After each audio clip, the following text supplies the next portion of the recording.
كثيرا.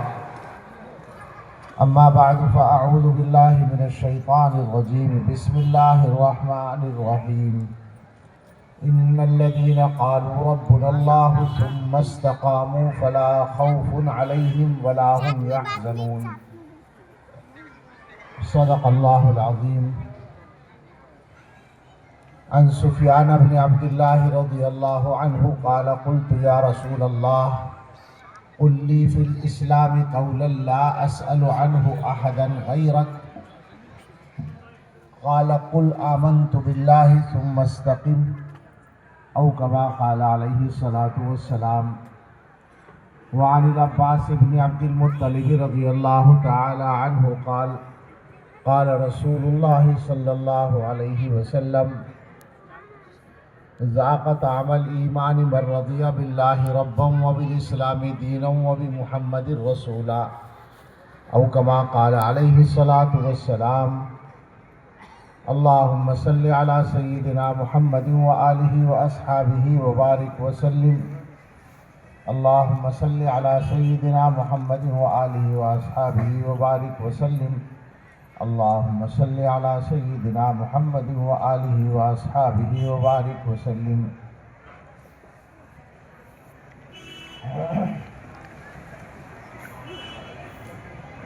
یہ گیٹ کے باہر جو حضرات ہیں ان سے گزارش ہے کہ اندر کرسیوں پر کچھ جگہ خالی ہے، اگر آ کر بیٹھنا چاہیں، اور اگر جلسے میں شریک رہنے کا ارادہ نہیں ہے تو کسی اور کام میں مشغول ہوں یا بات نہ کریں، قریب میں کھڑے ہو کر اندر آ کر بیٹھیں یا کہیں اور تشریف رکھیں.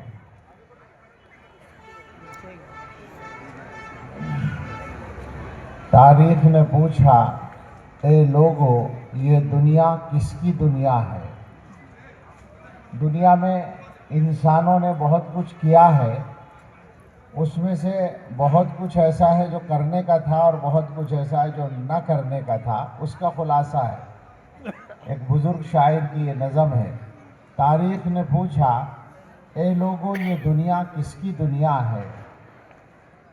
شاہی نے کہا، بادشاہت نے، کنگڈم نے، شاہی نے کہا یہ میری ہے، اور دنیا نے یہ مان لیا. پھر تخت بچھے، ایوان سجے، گھڑیال بجے، دربار لگے، تلوار چلی اور خون بہے، انسان لڑے انسان مرے. دنیا نے آخر شاہی کو پہچان لیا، پہچان لیا. ایک اور نظام آیا. تاریخ نے پوچھا پھر لوگوں یہ دنیا کس کی دنیا ہے؟ دولت نے کہا یہ میری ہے. سرمایہ دارانہ نظام، کیپٹلزم جس کو کہتے ہیں. دولت نے کہا یہ میری ہے اور دنیا نے یہ مان لیا. پھر بینک کھلے، بازار جمے، بیوپار بڑھے، انسان لٹے انسان بکے، آرام اڑے سب چیخ اٹھے. دنیا نے آخر دولت کو پہچان لیا، پہچان لیا. تاریخ نے پوچھا پھر لوگوں یہ دنیا کس کی دنیا ہے؟ ایک اور نظام آیا تھا، کہیں کہیں کسی درجے میں واقع ہے، کمیونسٹ نظام، کمیونزم. تاریخ نے پوچھا پھر لوگوں یہ دنیا کس کی دنیا ہے؟ محنت نے کہا یہ میری ہے اور دنیا نے یہ مان لیا. پھر روح دبی، پھر پیٹ بڑھے، افکار سڑے، کردار گرے، ایمان لٹے، اخلاق جلے، انسان نرے حیوان بنے. دنیا نے آخر محنت کو پہچان لیا، پہچان لیا. تاریخ نے پوچھا پھر لوگوں یہ دنیا کس کی دنیا ہے؟ مومن نے کہا اللہ کی ہے اور دنیا نے یہ مان لیا. پھر قلب و نظر کی صبح ہوئی، ایک نور کی لے سی پھوٹ بہی، ایک ایک خودی کی آنکھ کھلی، فطرت کی صدا پھر گونج اٹھی. دنیا نے آخر آقا کو پہچان لیا، پہچان لیا. اللہ تعالیٰ کا شکر ادا کرتے ہیں کہ آپ حضرات کی خدمت میں حاضر ہونا آسان فرمایا۔ یہ جگہ ہمارے لیے اجنبی نہیں ہے۔ پہلے غالباً 2 مرتبہ میں یہاں کے جلسے میں حاضر ہو چکا ہوں۔ اس وقت یہاں کے ذمہ دار ڈاکٹر صاحب، کیا نام تھا، ڈاکٹر شوکت علی صاحب رحمۃ اللہ علیہ، جن لوگوں سے تھوڑی سی ملاقات کے بعد ہی ان کے حسن اخلاق اور میرا خیال ہے کہ یوں بھی کہوں میں کہ باطنی صفائی کا ایک تأثر قائم ہو جاتا ہے۔ مجھے ڈاکٹر صاحب مرحوم ایسے ہی آدمیوں میں محسوس ہوتے ہیں۔ یہاں ہم آئے ایک مرتبہ حضرت محتمم صاحب دامت برکاتہم کے ساتھ۔ اس وقت کلیم عاجز صاحب رحمۃ اللہ علیہ حیات تھے اور اسی مجمع میں کہیں پیچھے بیٹھے تھے۔ مجھ سے لوگوں نے کہا کہ محتمم صاحب اگر اعلان کر کے ان کو بلائیں گے تو وہ اسٹیج پر آ سکتے ہیں۔ تو محتمم صاحب نے اعلان کیا کہ کلیم صاحب تشریف لائیں، بلکہ یہ فرمایا محتمم صاحب نے میں ان کی ملاقات ہی کے لیے آیا ہوں۔ چنانچہ وہ اسٹیج پر تشریف لائے، ہم لوگوں کے درمیان بیٹھے اور ہماری باتیں سنی۔ پھر ان کے گھر جانا ہوا اور انہوں نے اس کمزوری کے زمانے میں حضرت محتمم صاحب کی رعایت میں غزلیں سنائی ترنم سے اور اپنی کتابیں ہدیہ کی۔ اللہ ان کے درجے بلند فرمائے۔ ہمارے بہت سارے مضامین میں یعنی ہم مضمون بیان کرنے میں کلیم عاجز صاحب کے اشعار سے بہت کام چلتا ہے۔ ابھی حیدرآباد میں مولانا رحمانی صاحب دامت برکاتہم کے پروگرام میں میں نے کلیم عاجز صاحب کی پوری نظم ہی پڑھ ڈالی ہم نشیں کے نام سے، اور ہمارے قائد حضرت مولانا سید محمود حسن مدنی دامت برکاتہم تو انہی کے اشعار پڑھتے ہیں اکثر اپنے بیانات میں۔ بہرحال یہاں حاضری ہمارے لیے سعادت ہے۔ موجودہ بھی علماء یہاں حضرت مولانا مدنی دامت برکاتہم تو خطاب فرما کے جا چکے ہیں۔ ہم لوگ 2 دن سے مسلسل بھوپال میں مشغول تھے۔ رات ہی وہاں سے چل کر دیوبند فجر کی اذان پہ پہنچنا ہوا اور 2 سبق پڑھا کر واپس ایئرپورٹ آ کر یہاں حاضری ہوئی۔ یہاں بھی بہت سے علماء ہیں، مولانا نور الحق صاحب اور مولانا مفتی سہراب صاحب اور دوسرے علماء یہاں تشریف فرما ہیں۔ یہ جو ہمارے میزبان ہیں مولانا عبد الرحمن صاحب، ان سے بھی محبت کا تعلق ہے اور انہی کی محبت کے چکر میں یہ آزمائش ہوئی۔ میں نے ان کو بتایا تھا کہ چھٹی لینے کا موقع نہیں ہے، تو یہ صورت اگر ممکن ہو کہ میں سبق پڑھا کے آؤں اور رات کو واپس ہو کر اگلی صبح کا سبق پڑھا سکوں تو ممکن ہے، چنانچہ اسی طرح بن گیا۔ یہ نہیں اندازہ تھا کہ اس سے پہلے اتنا بڑا مشغولی کا پروگرام بن جائے گا، جس کی وجہ سے بہرحال اللہ نے آسان کیا، بیٹھے ہیں۔ اللہ تعالیٰ خیر کی بات کہنے کی توفیق عطا فرمائے۔ آج کل کے حالات میں بہت ساری باتیں کہی جاتی ہیں اور کہنے کو جی چاہتا ہے، اور اس بندے ضعیف نے بھی بعض باتیں اپنی حیثیت سے بڑھ کر ملت اسلامیہ سے بھی اور اپنے برادران وطن سے بھی گزشتہ بیانات میں کہی ہیں، لیکن ظاہر ہے کہ ہر بات کا ہر موقع نہیں ہوتا۔ ہماری جو اصل بات ہے، ہمارا جو اصل موضوع گفتگو ہو سکتا ہے مسلمانوں کی کسی بھی ملاقات میں، وہ بڑی ملاقات ہو یا چھوٹی، یعنی بڑا مجمع ہو یا مختصر میٹنگ ہو، ہماری میٹنگ کا، ہمارے اجتماع کا، ہمارے جلسوں کا جو موضوع ہو سکتا ہے، ظاہر ہے وہ یہی ہے کہ موجودہ حالات سے ہم کس طرح نکلیں۔ بھئی یہ باہر کا شور تو مجھے بہت گھنا گزر رہا ہے، یعنی مجھے عادت نہیں ہے، ہم لوگ اتنے بڑے مقرر نہیں ہیں کہ شور میں بول سکیں۔ اور یہ یہاں کچھ بچے گھوم رہے ہیں۔ بھئی یہ باہر آپ لوگ جو کھڑے ہیں نا، آپ یا تو اندر آ جائیں یا گھر تشریف لے جائیں، بلا تکلف کہہ رہا ہوں۔ جلسے میں شرکت کا ارادہ ہے تو اندر آ جائیں، یہاں برابر میں کھڑے ہو کر بات چیت نہ کریں۔ یہ یہاں بھیڑ کیوں لگی ہے؟ گیٹ کے سامنے جو بھی لوگ ہیں یہاں سے ہٹ جائیں، یا تو اپنے گھر جائیں اگر جلسے میں شریک نہیں ہونا ہے۔ ہم آپ پر اصرار نہیں کرتے، ہمیں اپنی بات زبردستی سنانے کا شوق نہیں ہے۔ جو آدمی ضرورت سمجھے، فائدہ سمجھے وہ آئے۔ علماء فالتو تھوڑی ہیں جو یہاں آئے ہیں بیٹھ کے۔ دین کی بات ہے، اپنی ضرورت سمجھ کے سنو بھائی. پر چلو یہیں سے بات کرتے ہیں. سچی بات ہے، بہت تکلیفوں کی باتیں ہیں مسلمانوں کے معاملات و مسائل میں. اگر میں سارا خلاصہ ایک لفظ میں کہوں تو ہمارا سب سے بڑا مقصد اور جس کے لیے ساری محنتیں ہیں وہ یہ ہے کہ ہم ایمان پر جئیں، ایمان پر مریں اور جنت میں پہنچ جائیں.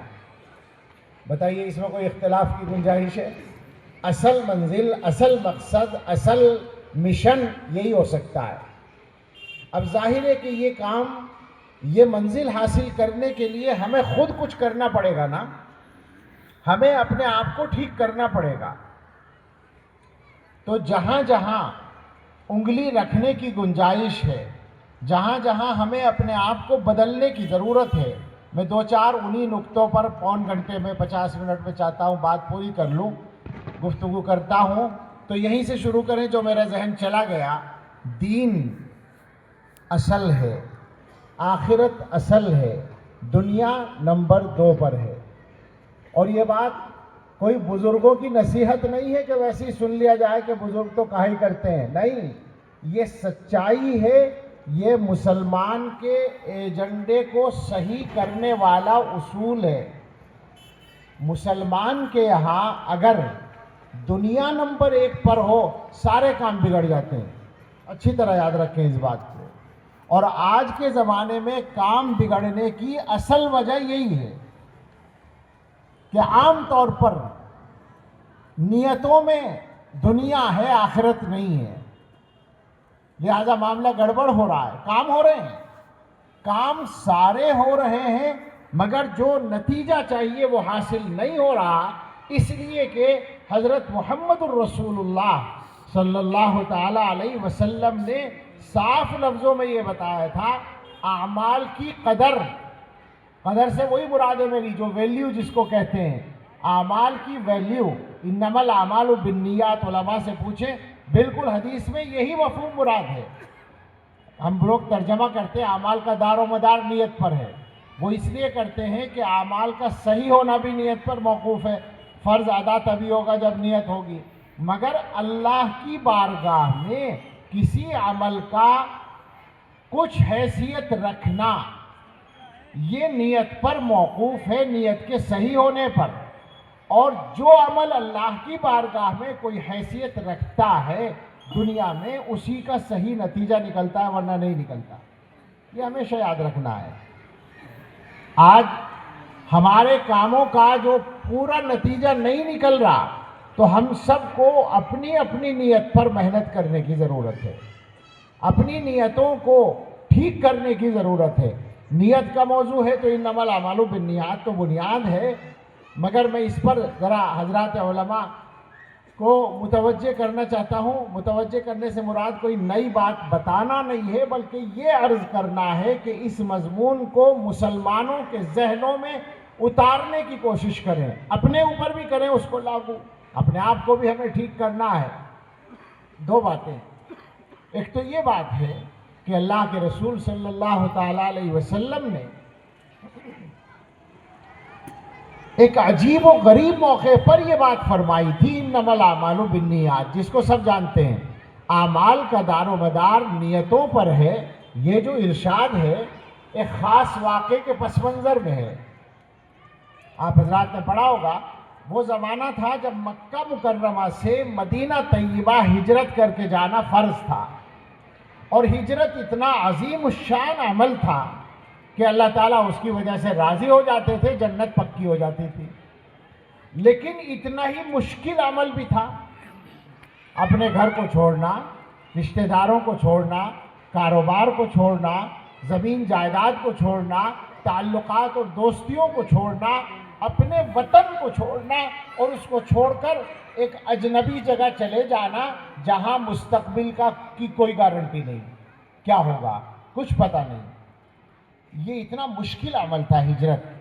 یہ عمل حضرات صحابہ کر رہے تھے. ایک صحابی نے یہ کام کیا، یہی کیا بالکل، ہجرت کا مشکل ترین عمل کر لیا اور ہجرت کر کے مدینہ طیبہ پہنچ گئے. مگر ان بیچاروں کی نیت میں ایک دنیا کا کام بھی شامل ہو گیا.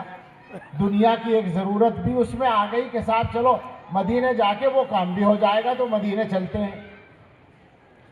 تو یہ ہے وہ موقع جہاں حضرت محمد الرسول اللہ صلی اللہ تعالیٰ علیہ وسلم نے یہ الفاظ ارشاد فرمائے. میں آپ سے سچ کہتا ہوں کہ کبھی تنہائی میں غور کرنے کا موقع ملے تو میں کانپ جاتا ہوں کہ کیا سخت بات ہے. ایک صاحب ہجرت کر رہے ہیں اور اللہ کے رسول اس کو کنڈم کر رہے ہیں کہ نہیں یہ نہیں چلے گا. دنیا کے کاموں کی نیت نہیں چلے گی, دینی کاموں میں اعمال کی ویلیو نیت سے ہوگی, اللہ کے یہاں قبولیت نیت سے ہوگی. یہ نہیں چلے گا کہ تم دین کا کام کرو اور اس میں دنیا کی نیت شامل کر لو. بالکل کنڈم کر دیا. کنڈم کا لفظ میں غلط نہیں بول رہا, علماء سے پوچھو. فَهِجْرَتُهُ إِلَىٰ مَا هَاجَرَ إِلَيْهِ کا مطلب کیا بنے گا؟ کنڈم ہی تو بنا اور کیا ہوگا. سخت ترین بات ہے. اور اس کے بعد حضرات صحابہ کے یہاں اس کا کتنا اہتمام ہے. وہ مشہور واقعہ ہے حضرت علی رضی اللہ تعالیٰ عنہ کا کہ ایک دشمن کو انہوں نے گرا لیا لڑائی میں اور تلوار نکال لی مارنے کے لیے اور دبا لیا تھا پہلے ہی. تو اب حضرت علی رضی اللہ عنہ جیسا طاقتور انسان, آپ جانتے ہوں گے غزوہ بدر کے موقع پر عمر ابن عبد ود کو مارا تھا جو 2000 سواروں کے برابر سمجھا جاتا تھا. حضرت علی نے اس کا کام تمام کیا تھا. ہاتھوں کی طاقت بہت زیادہ تھی, تلوار بہت مضبوط تھی. وہ ترکی میں رکھی ہوئی ہے. مجھے مولانا حضرت محمود مدنی صاحب نے ایک دفعہ کہا کہ وہ بہت بھاری تلوار ہے. میں نے بھی جا کر دیکھا, بہت چوڑی ہے. ہم جیسے مولوی سے تو وہ ہلے گی بھی نہیں. اب حضرت علی رضی اللہ عنہ کے قبضے میں ایک آدمی اس طرح آ جائے تو وہ بیچارہ کیا کرے گا؟ کچھ بھی نہیں کر سکتا. ایک کام وہ کر سکتا تھا, وہ اس نے کر لیا. وہ یہ تھا کہ حضرت کے منہ پر تھوک دیا. نیچے دبا ہوا ہے, ہٹا بھی نہیں سکتا. مرنے کا تو یقین ہے کہ اب تو گردن کٹنی ہے, تو کم سے کم کچھ تو کریں. منہ پر تھوک دیا. اب اس کے بعد جو واقعہ ہے وہ ہے اصل, جس سے یہ سمجھ میں آتا ہے کہ حضرات صحابہ رضی اللہ عنہم رسول اللہ صلی اللہ تعالیٰ علیہ وسلم کی تربیت کی برکت سے نیت کو کتنا زیادہ اہم سمجھتے تھے اور کتنے چوکس رہتے تھے. حضرت علی رضی اللہ عنہ اس کو چھوڑ کر کھڑے ہو گئے. اب ظاہر ہے اس نے دیکھا, اس کے دیکھنے میں سوال تھا کہ بھئی کیا ہوا. وہ چاہتا ہوگا کہ کچھ پتہ چلے, جان بچ گئی یا کیا کوئی اور معاملہ ہے. تو حضرت نے فرمایا کہ ہاں میں تجھے مارنے والا تھا, مگر میری تیری کوئی ذاتی لڑائی نہیں تھی, اللہ کے لیے کر رہا تھا یہ کام. جب تو نے میرے منہ پر تھوک دیا تو اب مجھے غصہ آ گیا. اس حالت میں اگر میں تجھے مارتا تو میرا نفسانی غصہ بھی اس میں شامل ہوتا, اس لیے اب میں نے تجھ کو چھوڑ دیا. یہ ہے وہ نیت کے بارے میں چوکس رہنے کا مسئلہ. اور میں جو ابھی کہہ رہا تھا کہ جن کاموں میں نیت صحیح ہوتی ہے ان کا نتیجہ صحیح ہوتا ہے. نتیجہ یہ نکلا کہ وہ آدمی کلمہ پڑھتا ہوا کھڑا ہو گیا. جو کافر ہونے کی حالت میں مرنے والا تھا وہ مسلمان ہو کے کھڑا ہو گیا. آپ امت کی تاریخ کا جائزہ لے لیں تو آپ کو ملے گا کہ جن حضرات نے اللہ کے لیے صحیح نیت سے کام کیے ان سب کے کام زندہ رہے اور دنیا کے لیے اور امت کے لیے نافع بنے. اور جہاں نیت کا معاملہ گڑبڑ ہوا وہیں معاملہ خراب ہو گیا. اسی کی ایک دوسری جو بنیاد ہے وہ میں عرض کرنا چاہتا ہوں, جو میرے الفاظ تھے کہ دنیا نمبر 2 پر ہے, آخرت نمبر 1 پر ہے. حدیث میں فرمایا گیا, عجیب عجیب الفاظ ہوتے ہیں حدیث میں. ارشاد فرمایا من کانت الآخرۃ ہمہ. آدمی 2 طرح کے ہوتے ہیں. ایک وہ ہوتے ہیں جن کا نصب العین, جن کا اصل ٹارگٹ آخرت ہوتی ہے. فرمایا جس آدمی کا نصب العین آخرت ہے تو جعل اللہ غناہ فی قلبہ وجمع له شملہ وَأَتَتْهُ الدُّنْيَا وَهِيَ رَاغِمَةٌ. اللہ تعالیٰ اس کے دل میں غنا رکھ دیں گے. غنا بے نیازی, اطمینان. غنا کا ترجمہ مالداری بھی ہے, دل کو مالدار بنا دیں گے. دل میں گنا رکھ دیں گے. یہ پہلا انعام ہوگا. چونکہ آخرت نظر میں ہے، آخرت اصل منشا ہے، تو دنیا کے چکر میں پریشان نہیں ہوگا، دل کے اندر اطمینان رہے گا. وجمع لہ شملہ، اور اس کے متفرق معاملات کو جمع کریں گے، یعنی اس کے کام بنتے چلے جائیں گے. وَأَتَتْهُ الدُّنْيَا وَهِيَ رَاغِبَةٌ، اور دنیا اس کے پاس آئے گی ذلیل ہو کر. کیونکہ جو اللہ نے لکھ دیا وہ تو آئے گا، وہ مل کر رہے گا.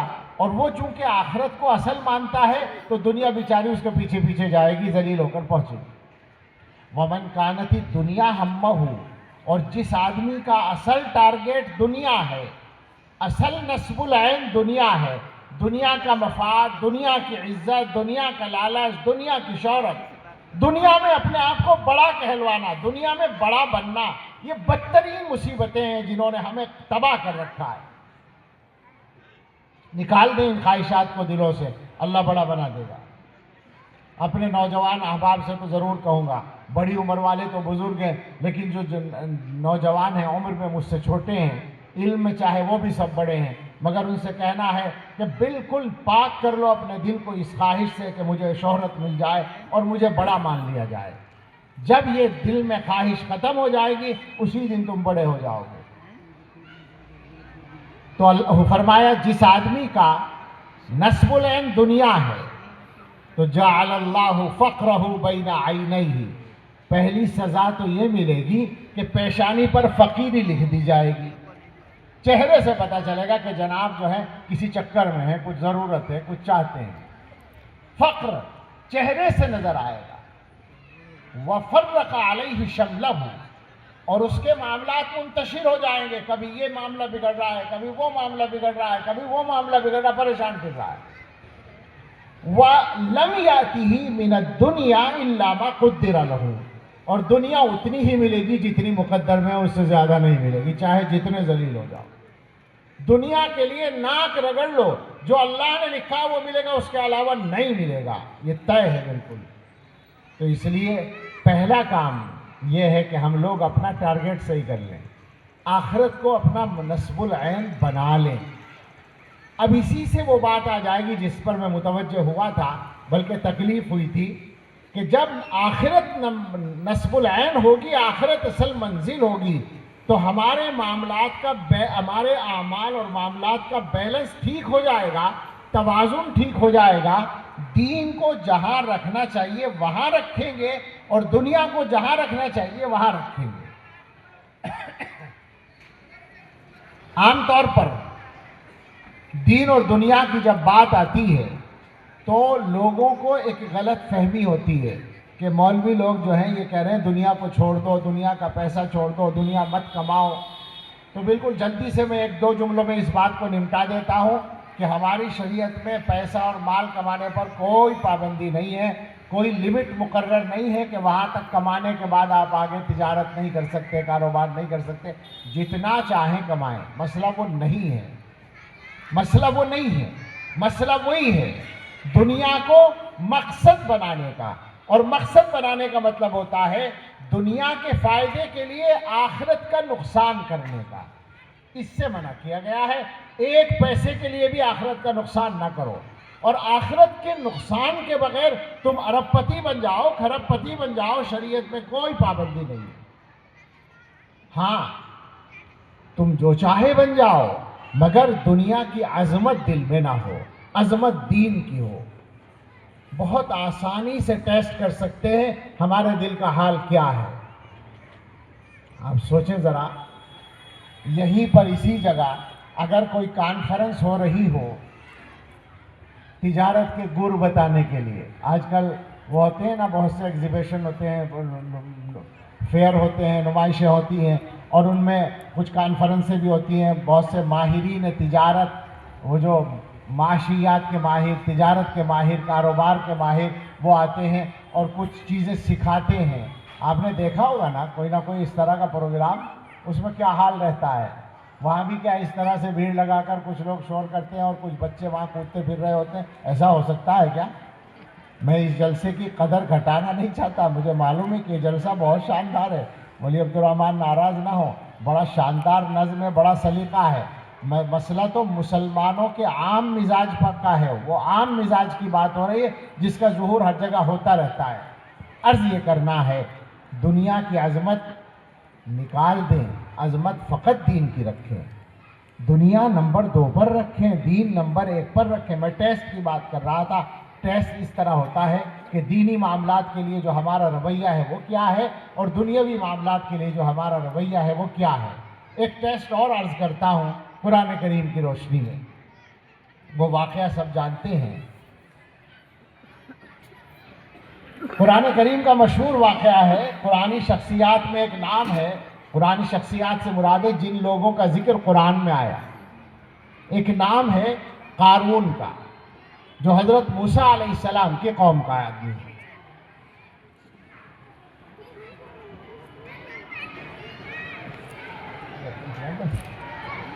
اللہ تعالیٰ فرماتے ہیں اِنَّ قَارُونَ كَانَ مِن قَوْمِ مُوسَىٰ فَبَغَىٰ عَلَيْهِمْ۔ قارون جو ہے وہ حضرت موسیٰ علیہ السلام کی قوم کا آدمی تھا، اور اس کے مزاج میں سرکشی آ گئی، اس نے ان کے اوپر ظلم شروع کر دیا، باغی بن گیا۔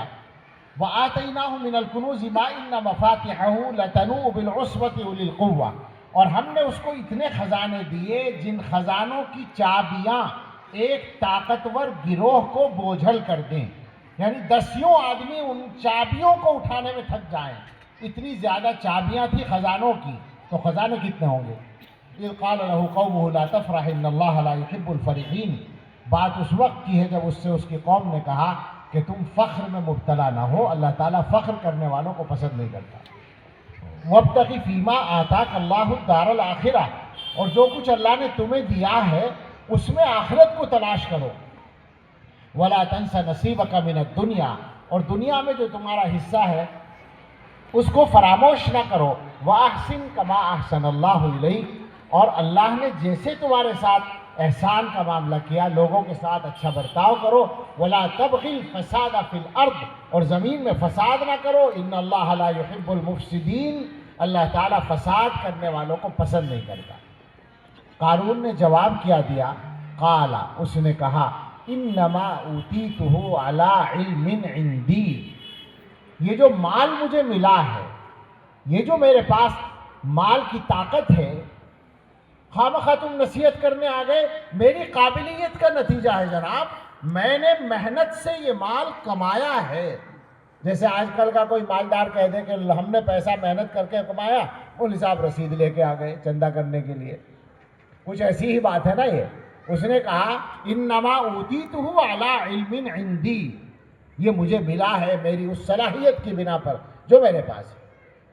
اللہ تعالیٰ فرماتے ہیں اولم یعلم، کیا اسے نہیں پتا ان اللہ قد اہلک من قبلہ من القرون من هو اشد منہ قوۃ واکثر جمعا، کہ اللہ تعالیٰ نے اس سے پہلے بہت سی ایسی قوموں کو ہلاک کیا جن کی طاقت بھی قارون سے زیادہ تھی اور ان کا مجمع بھی قارون سے زیادہ تھا، یعنی افراد قوت بھی زیادہ تھی۔ ولا يسأل عن ذنوبهم المجرمون، اور مجرموں سے ان کے گناہوں کے بارے میں پوچھا نہیں جاتا، یعنی جب پکڑ آتی ہے تو پھر نہیں پوچھا جاتا۔ آگے اللہ تعالیٰ نے اس کا ایک واقعہ بیان کیا، فخرج علی قومہ فی زینتی، قارون اپنی قوم کے سامنے نکلا اپنی شان کے ساتھ، اپنی زینت کے ساتھ۔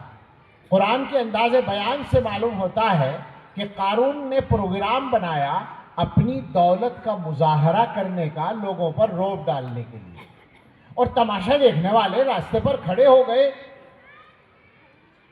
قرآن کے بیان ہی سے یہ بات سمجھ میں آتی ہے کہ چونکہ وہ بنی اسرائیل کا آدمی ہے تو زیادہ تر وہی لوگ تھے تماشا دیکھنے والے جو ایمان والے تھے، بنی اسرائیل میں تھے، حضرت موسیٰ علیہ السلام کی امت کے لوگ تھے۔ مگر ایمان والوں میں بھی جس طرح آج 2 قسمیں ہیں، اس زمانے میں بھی 2 قسمیں تھیں۔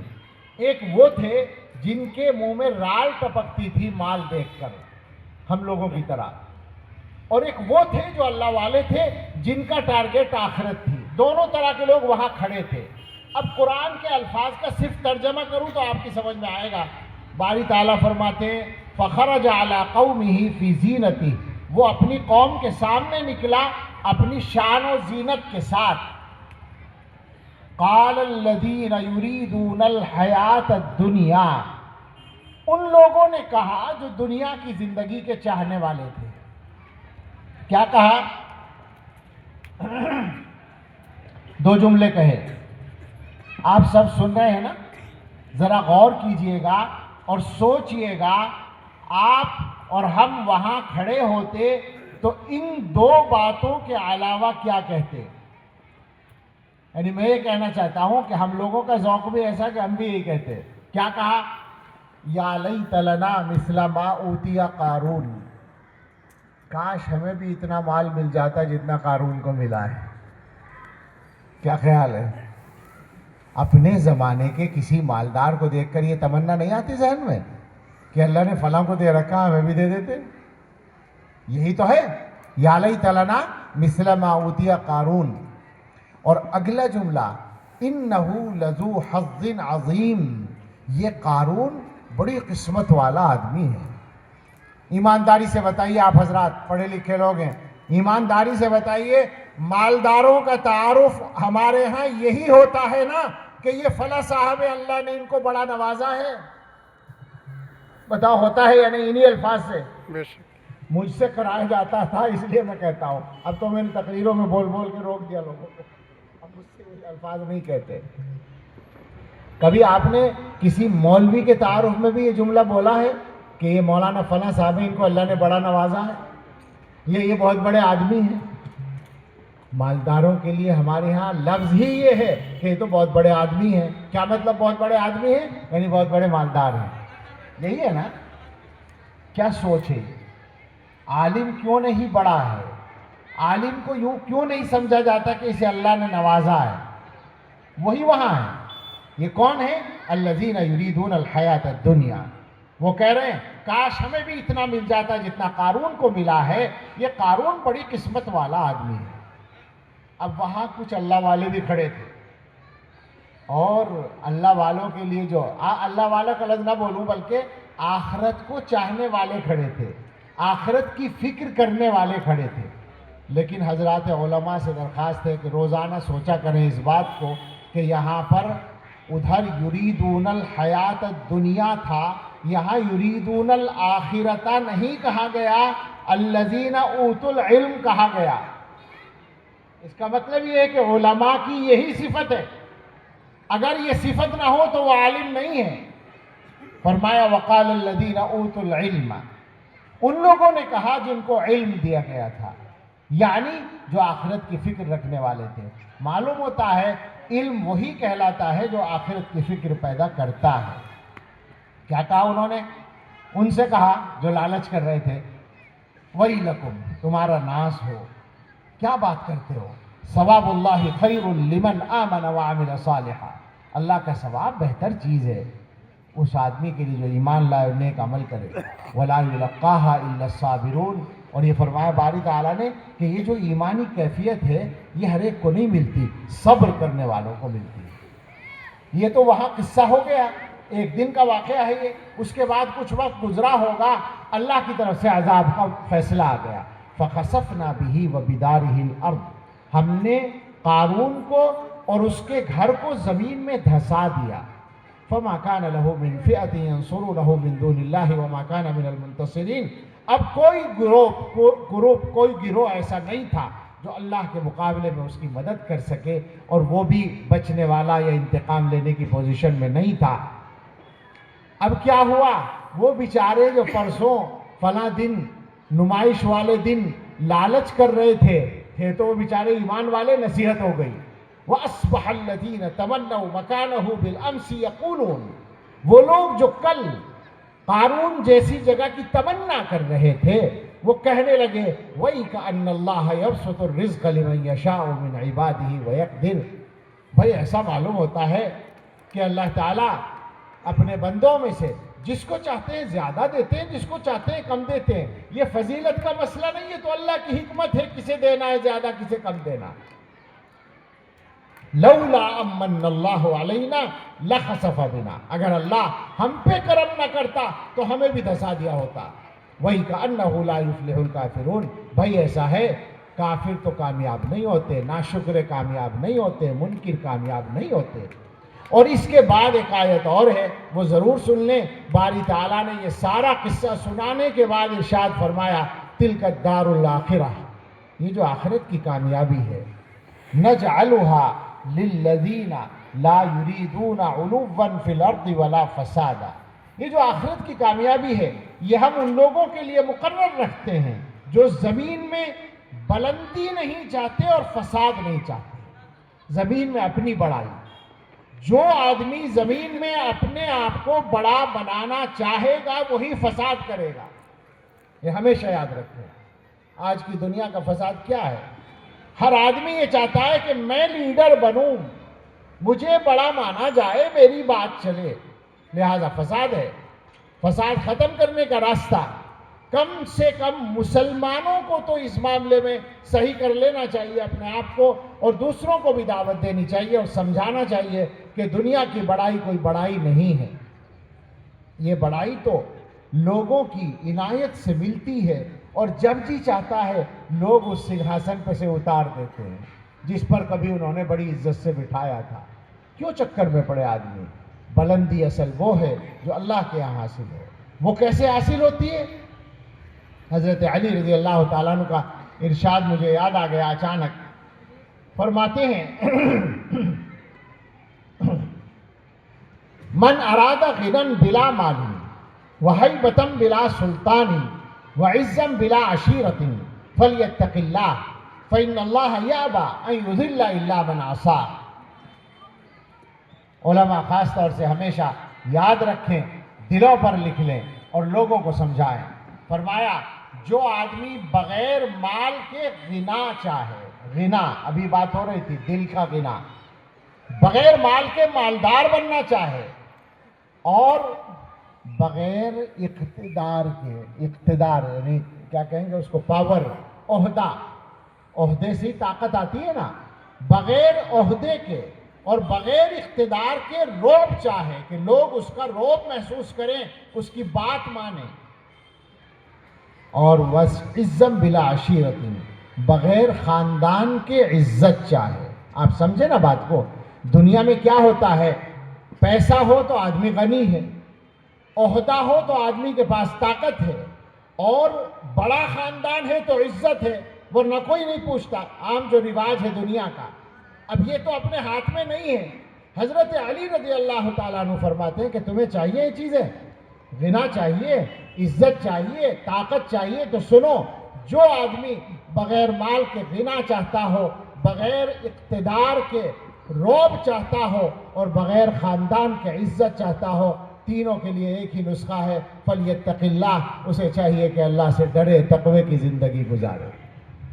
یہ ایک راستہ ہے۔ فإن اللہ یأبى ان یذل الا من عصاه، اس لیے کہ اللہ تعالیٰ صرف اپنے نافرمانوں کو ذلیل کرنا پسند کرتا ہے، اپنے راستے پر صحیح طریقے سے چلنے والوں کو اللہ ذلیل کرنا پسند نہیں کرتا۔ تو اب میرے بھائی واپس آ جائیں، ہم نے بات یہ شروع کی تھی کہ مسلمان جہاں کہیں بیٹھیں تو کچھ ایسی باتیں ہو جائیں جو حالات کو بدلنے میں ہماری مدد کریں۔ ہم دنیا کے حالات کو اس لیے بدلنا چاہتے ہیں کہ دنیا میں ہمارے ساتھ ناانصافی بھی ہوتی ہے، ظلم بھی ہوتا ہے، اور ہم کچھ کرنے کی پوزیشن میں نظر نہیں آتے۔ دو حدیثیں سنیں، مضمون کو سمجھنا آسان ہوگا، تفصیل کرنے کا تو موقع نہیں۔ بالکل ملتے جلتے الفاظ کی دو حدیثیں ہیں۔ ایک حدیث تو ہے، دونوں حدیثوں کا تعلق جو ہے وہ امر بالمعروف نہی عن المنکر سے ہے۔ امر بالمعروف اور نہی عن المنکر اسلامی معاشرے کی ریڑھ کی ہڈی ہوتی ہے۔ کسی بھی معاشرے کو اگر اسلامی بننا ہے تو اس میں یہ دو کام ہوں گے۔ ایک تو یہ کہ اگر کوئی آدمی اچھا کام نہیں کر رہا، نماز نہیں پڑھ رہا، زکوٰۃ نہیں دے رہا، فلاں کام نہیں کر رہا، تو اس کا ساتھ والا، اس کا رشتہ دار، اس کے گھر کا آدمی، اس کا پڑوسی، اس کے اسٹاف کا آدمی، اس کا تعلق والا، اس کا دوست یا کوئی مسلمان جو یہ کام کر سکتا ہو وہ اس کو متوجہ کرے کہ بھائی کیا کر رہے ہو، نماز چھوڑ رہے ہو، نماز پڑھو، زکوٰۃ ادا کرو، فلاں کام کرو۔ یہ اچھائی کا حکم دینا کا مطلب ہے اچھائی کی ترغیب دینا، اچھائی کے لیے کہنا۔ اس کی تفصیلات ہیں، بہت تفصیلات ہیں، لیکن مختصر یہ. اور برائی سے روکنا، اگر کوئی گناہ کر رہا ہے تو اسے سمجھایا جائے بھئی یہ غلط بات ہے، ایسا مت کرو، اس سے بچو. یہ اسلامی معاشرے کی تشکیل کی بنیاد ہے. حضور علیہ السلام فرماتے ہیں اگر تمہارے معاشرے سے یہ دونوں کام نکل گئے تو کیا ہوگا، اسے سنو. اور جو حضور نے بتایا وہ ہماری آنکھوں کے سامنے ہے، مجھے کچھ نہیں کہنا پڑے گا. فرمایا کہ لَتَأْمُرُنَّ بِالْمَعْرُوفِ وَلَتَنْهَوُنَّ عَنِ الْمُنْكَرِ أَوْ لَيُوشِكَنَّ اللَّهُ أَنْ يَبْعَثَ عَلَيْكُمْ عِقَابًا مِّنْ عِنْدِهِ ثُمَّ لَتَدْعُنَّهُ فَلَا يَسْتَجِيبُ لَكُمْ. تم امر بالمعروف ضرور بالضرور کرتے رہو، نہی عن المنکر کرتے رہو، ورنہ ہو سکتا ہے اللہ تعالیٰ تم پر ایسا کوئی عذاب بھیجے اپنی طرف سے، پھر تم اللہ سے دعا کرو اور اللہ تمہاری دعا قبول نہ کرے. ہے نا کچھ ایسا ہی ہوتا ہوا نظر آ رہا ہے نا. اس سے زیادہ واضح یہی الفاظ ہیں لَتَأْمُرُنَّ بِالْمَعْرُوفِ وَلَتَنْهَوْنَ عَنِ الْمُنْكَرِ. تم امر بالمعروف کرتے رہو، نہیں عن المنکر کرتے رہو، ورنہ لَيُوشِكَنَّ اللَّهُ أَن يُسَلِّطَ شِرَارَكُمْ عَلَى خِيَارِكُمْ ثُمَّ يَدْعُو خِيَارُكُمْ عَلَى شِرَارِكُمْ فَلَا يَسْتَجِيبُ لَهُمْ. امر بالمعروف اور نہی عن المنکر چھوڑ دو گے تو ہو سکتا ہے اللہ تعالیٰ تم میں سے برے لوگوں کو تم میں سے اچھے لوگوں پر مسلط کر دے. صرف ہندوستان کی بات نہیں ہو رہی، ساری دنیا کی. حضور کا ارشاد تو ساری دنیا کے لیے. عالم اسلام میں جا کر دیکھیں، ہم ہندوستان کی شکایت کرتے ہیں، عالم اسلام میں جا کر اس سے زیادہ شکایتیں آپ کو مل جائیں گی اور الفاظ حدیث کی سچائی کا تجربہ ہو جائے گا. فرمایا اللہ تم میں سے بروں کو تم میں سے اچھوں پر مسلط کر دے گا. ثم یدعو خیارکم علی شرارکم. پھر یہ تم میں جو اچھے لوگ ہیں یہ ان بروں کے لیے بد دعا کریں گے اور اللہ قبول نہیں کرے گا. آپ سمجھ رہے ہیں نا بات؟ جو مشاہدہ اور تجربہ وہ تو سامنے ہے نا. ہو رہی ہے ہماری کہیں دعا اس معاملے میں قبول؟ حالات یہ ہیں. اس کا مطلب یہ ہے کہ ہمیں حالات کو بدلنے کے لیے اپنے حصے کے کام کرنے چاہیے، دنیا بھر کے چکر میں نہ پڑیں. ہماری حکومت کیا کر رہی ہے وہ حکومت کی ذمہ داری ہے، لیکن جو اصل احکم الحاکمین ہے جس کی مرضی کے بغیر کوئی پتہ حرکت نہیں کرتا، اس کے ساتھ اپنا معاملہ ٹھیک کرنا ہے تاکہ وہ دنیا کے حالات کو ٹھیک کرے. چند کام ہیں، جلدی جلدی میں فہرست جیسی سنا دیتا ہوں. سب پرانی باتیں ہیں، کوئی نئی بات ہمارے پاس نہیں ہے. یہاں اتنا بڑا جلسہ ہو رہا ہے، یہ کچھ طے ہونا چاہیے، کچھ تبدیلی طے ہونی چاہیے. ایسا نہ ہو کہ اتنی محنت کی گئی، خرچہ بھی بہت ہوا ہوگا اور ٹائم لگا، علماء کا ٹائم لگا، لوگوں کو مشقت اٹھانی پڑی، اور سارا جلسہ ہونے کے بعد جلسے سے پہلے جیسا تھا جلسے کے بعد بھی ویسا ہی رہے تو کوئی نتیجہ نکلا؟ مدرسے کے لیے تو نکلا، مدرسے کا کام تو ہو گیا، مگر ہمیں کیا ملا؟ ہمارا فائدہ تب ہوگا جب ہم اپنے بارے میں کوئی تبدیلی طے کر کے جائیں. تو طے کریں ہم نماز اپنے اپنے گھر میں انشاءاللہ نماز کو زندہ کریں گے.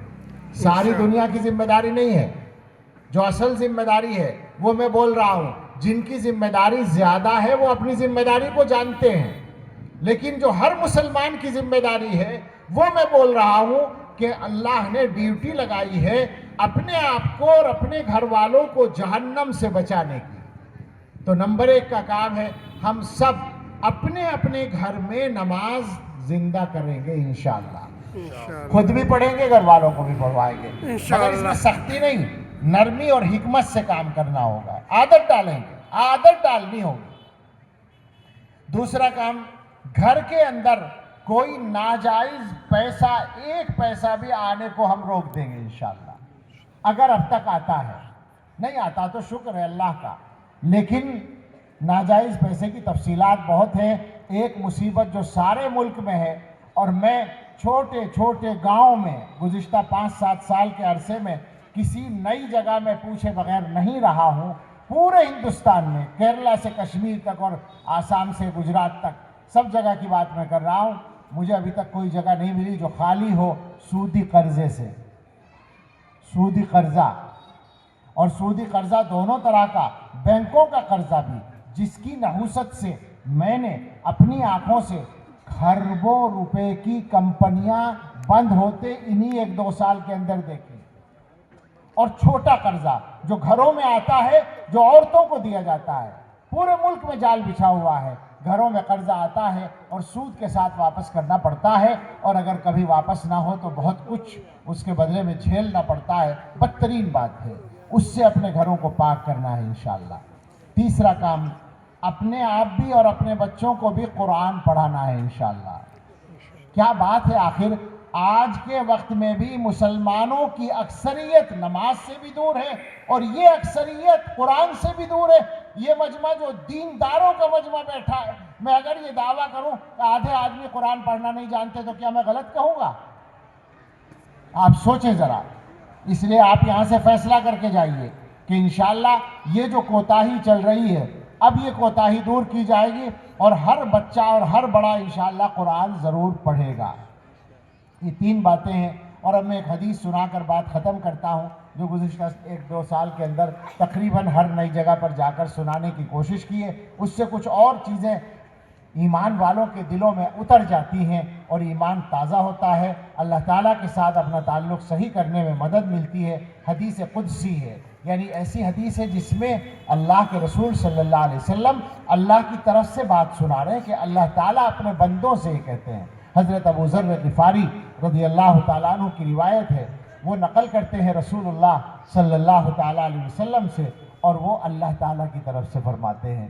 اللہ اپنے بندوں سے فرماتا ہے، یا عبادی، اے میرے بندو، انی حرمت الظلم علی نفسی وجعلتہ بینکم محرما فلا تظالموا۔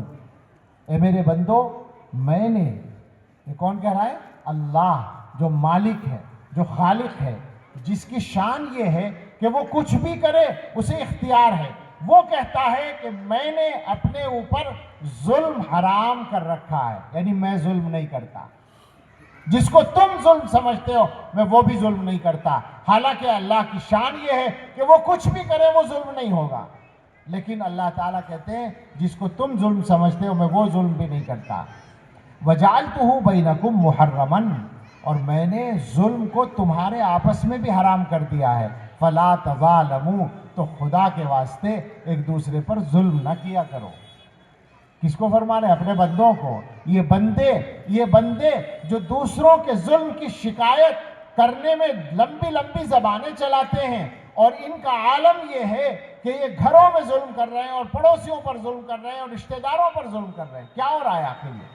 سوچیں ذرا، میں اس پر تفصیل میں نہیں جانا چاہتا، مگر اشارہ کرتا ہوں۔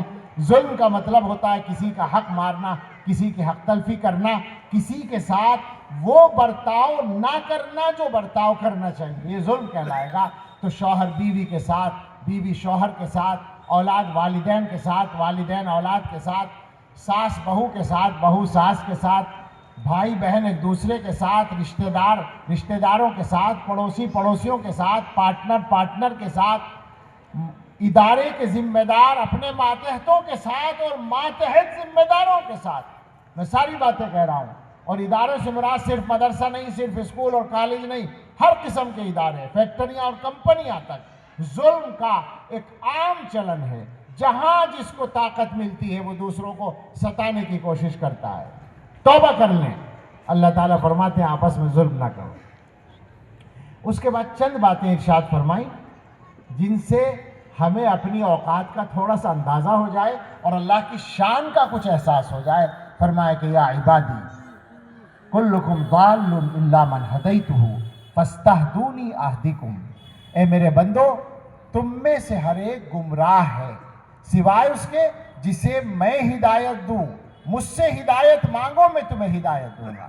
یا عبادی کلکم جائع الا من اطعمتہ فاستطعمونی اطعمکم، اے میرے بندو، تم میں سے ہر ایک بھوکا ہے سوائے اس کے جسے میں کھلاؤں، مجھ سے کھانا مانگو میں تمہیں کھلاؤں گا۔ یا عبادی کلکم عار